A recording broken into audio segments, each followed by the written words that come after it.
Ding ding ding, ding ding ding, ding ding ding, ding ding ding, ding ding ding, ding ding ding, ding ding ding, ding ding ding, ding ding ding, ding ding ding, ding ding. At doon nyo po makikita ang signs of aging. Pababa ng pababa yung energy.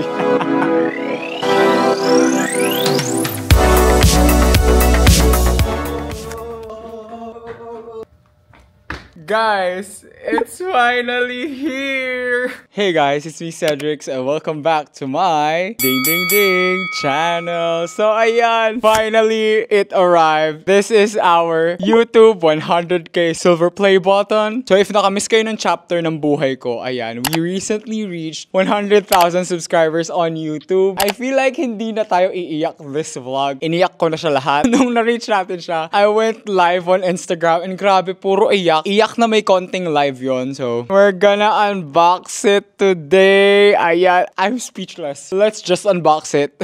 So, ayan na. This is the famous silver play button na nakikita ko lang sa vlogs ng iba dati at ang tagal na nating pinangarap. We finally did it. Oh my gosh, bago tayo mag-drama, i-unbox muna natin siya.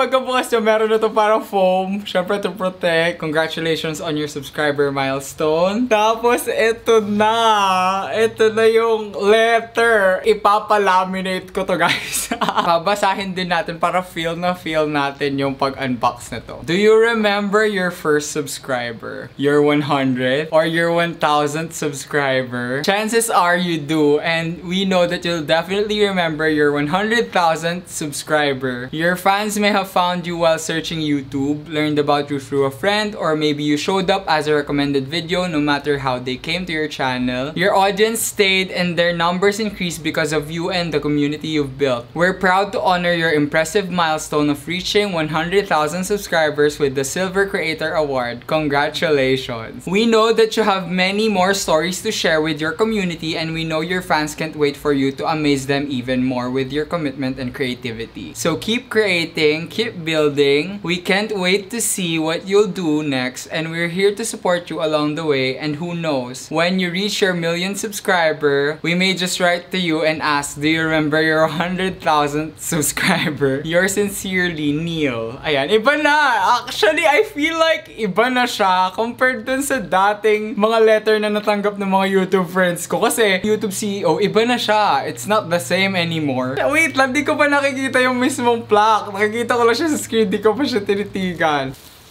Oh, una na kayong tumingin. Oh, ito na siya. Oh my gosh. Ayoko umiyak. Hindi tayo iiyak for today. Presented to Cedrix Eligio for passing 100,000 subscribers. Grabe naman. Alam niyo ba, hindi pa din nagsisink in sa akin. Ayoko umiyak. Promise. Guys, promise, I'm trying to keep it together. I really don't want to cry in this vlog na kasi iniyak ko na talaga. For the past few days, lagi akong umiiyak. Thank you, thank you. Oh my gosh, eto na. I just want to thank you guys. Iyak na siya. Pag nagpapasalamat talaga ako na naiiyak ako. Gusto kong pigilan yung iyak pero I also don't want to downplay yung success na to. This is something big for me. Ay nako. Wait, cut. This is a really big milestone sa akin kasi ang tagal kong pinangarap to. Ilang years natin ding hinintay to. At ang pangit ng boses ko pag umiiyak. Oh my gosh. I'm not the biggest creator out there. I'm not the most handsome. I'm not the most talented influencer. I'm not the funniest influencer. Wala ako ng mga qualities ng nagba-viral na content creator. Pero you guys still stayed. You guys still believed in me. Ay, ayoko na. OA, super OA, umiiyak. Yung ibang creator, wala mang pake. This really means a lot to me. This is something I really love doing. Making content, ayan, nag-edit ng vlogs. Pag-vlog mismo, gusto ko siyang ginagawa. Ayun nga, gusto ko, maging reason din ako para sumayo yung ibang tao. Sumayo yung ibang tao, pero umiiyak, ano ba yun? Meron tayo iba-ibang path. I don't mean to compare. Pero, ayun nga, for others, this is not a big deal. Parang, ay, okay, 100k, yehey. Sa akin kasi hindi. This is really big for us, sa mga nanonood sa akin, sa mga subscribers. Lalong-lalo na din sa mga nagstay for years. Kasi may nagko-comment na ever since 2018, gano'n, nandyan na sila. And may mga kakilala ako na nagstay talaga. I really want to thank my subscribers. Ayan. Subscribers, a lot kayo. Even yung mga active, yung mga silent viewers, yung mga active na nagko-comment. Kahit di na kayo nanonood sa akin, as long as you're subscribed to my channel, I really want to thank you guys for the support throughout the years. Meron akong mga nakikita, kasi I read every single one of your comments. Meron akong mga nare-recognize na names na every single video, andun sila. They really don't have to do it, pero they do. Para lang masuportahan ako. Kaya, sobrang thank you. Kahit 100 times ko na silang na-shoutout, nagpapa-shoutout pa din sila. Kilala niyo kung sino kayo. Alam mo, na-appreciate ko kayo so much. Oh my gosh, keep it together. Sa mga subscribers ko, we really grew up together. I feel like I'm not the same person you subscribed 2 years ago. Meron ako mga subscribers na nag-subscribe sila sa akin, 13 years old sila. Tapos ngayon, college na sila.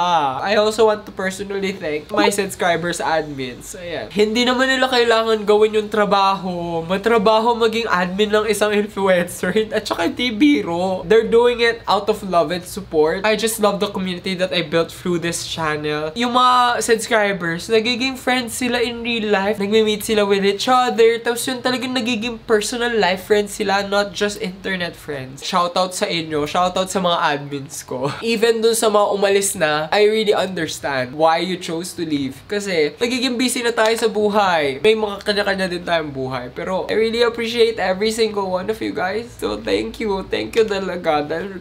Dahil ang unserious ng video na to, and at the same time, ang emotional, ang gulo-gulo. I really love the bond that we shared during the pandemic. That's something that I'm very, very proud of. Isa sa mga pinaka-active na fandom nung pandemic is yung subscribers. Halos every month, meron kaming activities, meron kaming pa-games, meron kaming gathering. I feel like if hindi pandemic yon, it would have been 100 times more fun. We could have meet in person. I really had fun with you guys. It was a very fun journey. Ayun, drama! I really want to take this opportunity also to thank Sir Matt, my manager for how many years. When nobody else did, siya yung naniwala sa akin. He gave me an opportunity. If you guys remember Adobe Studios, under ako ng multi-channel network na yun before, I wasn't even qualified. Story time again. I wasn't even qualified to be a part of that multi-channel network. Ni isa sa mga requirement, hindi ako pasok. When Sir Matt asked me to apply, I only had parang 90 subscribers. Imagine, 90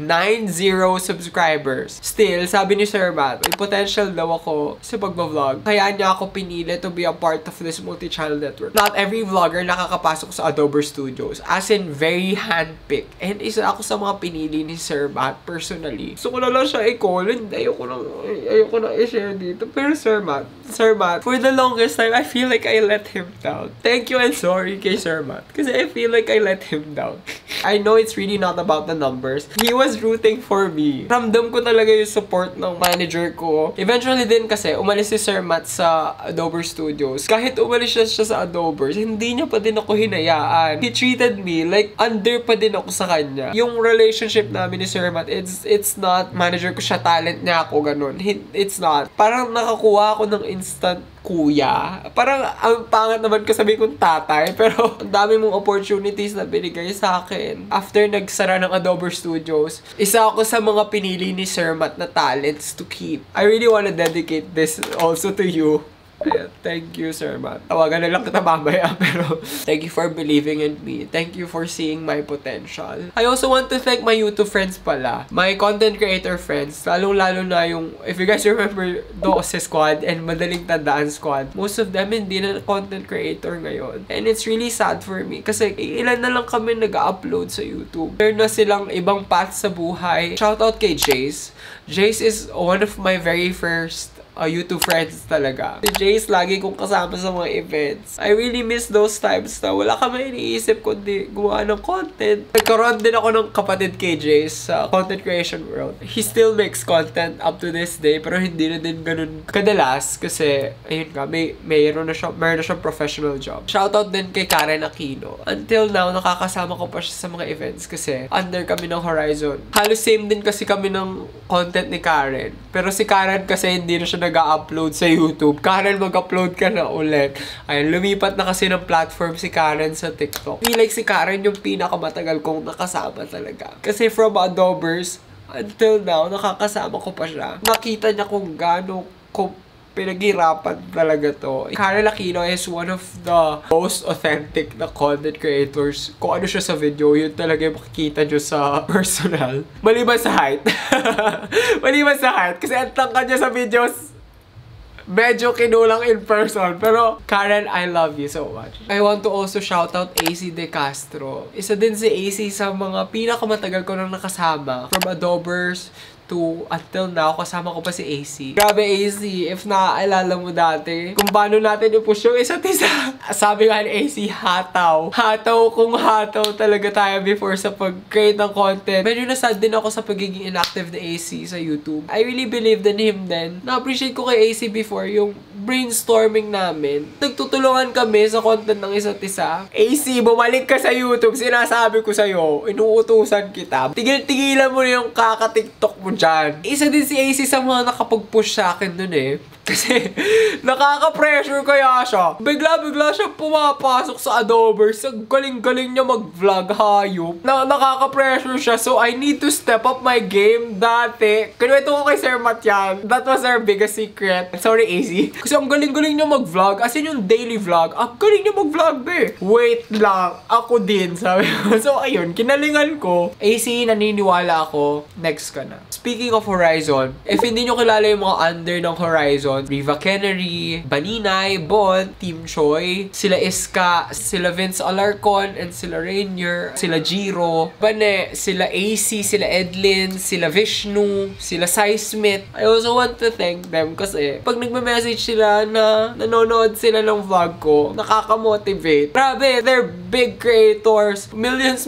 yung followers nila and subscribers nila. Ito lang ako, pero they still support me and they still watch my videos. Yun nga, parang sinasabi nila pinapanood nila ako. Natatawa ako, pinapanood daw nila ako lagi sa TV. Sa TV pa, hindi lang sa phone. Tapos yun, parang di ko naman sila pinilit panoorin ako, pero they watch. Kapag sa mga events, sila kasi yung nakakasama ko. To be completely honest, nakaka-intimidate. In my case, nakaka-intimidate talaga kasi sobra. Kasi sobrang lalaking creators nila. And sino ba ako? Ano ba ako? I really want to thank them also kasi they never made me feel small. They made me feel seen. Ay, nakiiyak na naman ako. Wala akong masabi sa Horizon family. Katulad nila Ate Baninay, sila Ate Jai, yung parang ang casual. I know, pareho lang naman tayong tao. Yung mga ibang creator talaga, nag-viral lang sa TikTok, akala mo kung sino na. Sa Horizon, wala kang makikitang ganun. Lahat ng luha na to, trauma yan. YouTube creator ka, I'm really a fan of this particular content creator. Kasi I really wanted the picture kasi I was genuinely a fan. Hindi nga ako nagvo-vlog eh, parang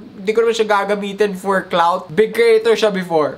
I'm not gonna mention the name. That creator made me feel very small. I was treated badly by that creator. Tapos yun, nanliit talaga ako na parang, oh shit. The fact that they even know my name. So, although syempre kasama ko sila sa isang management. The fact that they even know my name. Nakakakilig na yun. Parang liit na bagay lang, pero iniiyakan ko talaga kasi natatouch ako. Kuwara sila, Sai Smith, no? Sai Smith na yun, be. Sinachat na lang ako casually. Parang may tatanong lang about ganyan. Sila yung mga creator na dapat nyo talaga sinusuportahan. Even sila Bane and Renzo. Ayan si Bane, nag-chat siya sa akin. Sis, pinapanood kita. Love you. Ganun. Nakakatulong siya ng puso. And nakaka-motivate siya. Sobra. Hindi din yung makikita na even the smallest things can affect someone ng malala. Ayan. Si Bane yung laging, congrats sis. Siya yung lagi talaga na nag-greet. Silang dalawa ni Edlin actually.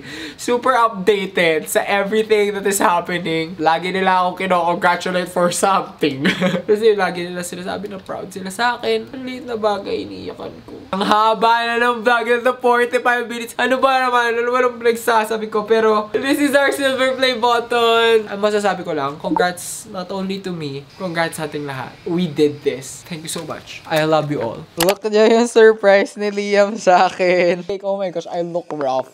Bagay, cute.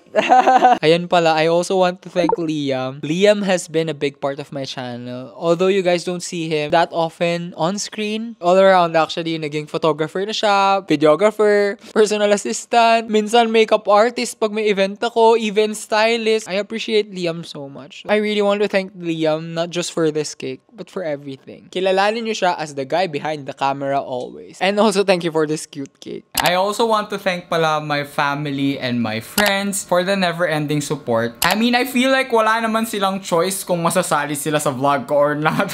Hindi ko naman sila binigyan ng choice, pero they still sinusuportahan pa din nila ako sa pag-vlog ko. Major shout out kay Luis and kay Val. Lagi ko silang kasama. Lalo-lalo na pag may mga projects ako with other brands. Thank you na din pala sa mga brands na nagtitiwala sa akin. Kasi sa mga brands, very picky ko sa mga ina-accept ko. So, ayan. Thank you po sa mga nagtitiwala sa akin. I hope na ROI nyo yung ginastos nyo sa akin. Ito na yung pinakahihintay ng lahat. I will be doing a giveaway for my 100,000 subscribers. Dati, ang pinakausang pinapag-giveaway lagi ng mga YouTubers is Instax. Lahat ata ng YouTubers na nag 100k, Instax yung pinamigay. So ako, inisip ko, ano ba yung mga gamit na significant sa channel ko? Dahil Shopee is heavily involved dito sa channel ko, as in, I'm gonna be giving away 500 pesos worth of Shopee Pay credits to 5 lucky winners. Bakit di ako mamigay ng DBTK? Kasi isa din yun sa mga lagi ko sinusot sa channel ko. So, I'm gonna be giving away 2 DBTK t-shirts. Ang catch lang dito yung mga available sa website. So, if di na siya available sa website, huwag nyo na siyang hanapin sa akin. And lastly, feeling ko pinaka-iconic to sa channel ko kasi it has been with me. Parang naging na siyang mascot din sa channel ko at some point. This bag. I mean, hindi ito mismo kasi, babe, bugbog na to. I'm gonna be giving away 1 Fjallraven Kanken backpack. Yellow ochre yung kulay, kakulay na to. These are not cheap. These are expensive. So, ayan. Good luck sa inyong lahat. Yun yung mga nakita kong pinaka-significant sa channel ko. We will be having 5 winners of 500 pesos worth of Shopee Pay credits, 2 winners of DBTK t-shirts, and 1 winner of a Fjallraven Kanken backpack in yellow ochre. Mechanics pala. First, you have to, syempre, you have to be subscribed to my channel. Secondly, you have to follow me on Instagram and on TikTok. Lastly, you have to comment on this video. Ano yung pinaka-favorite nyo na vlog ko and why? Dapat maging specific kayo dito ha. Kung wari, favorite kong vlog mo yung Shopee haul na ganito. Yung Shopee haul na may t-shirt na ganito. Tsaka yung reason bakit. And plus your Instagram username para ma-reach out ko kayo kapag kayo yung nanalo. So, apakadali, di ba? Di ba? Hindi ko naman kayo papahirapan, apakadali. Sali na kayo guys, sayang din kasi. Yung pinakamagandang comment, siya yung mananalo. So, good luck to everyone. And ayun, once again, thank you so much for the support. Hindi pa din siya nagsisink in sa akin. Daming nagtatanong ba't nawala na to. So, that's it for this video. Thank you guys for watching. And always remember that it is okay to be a weirdo. Bye!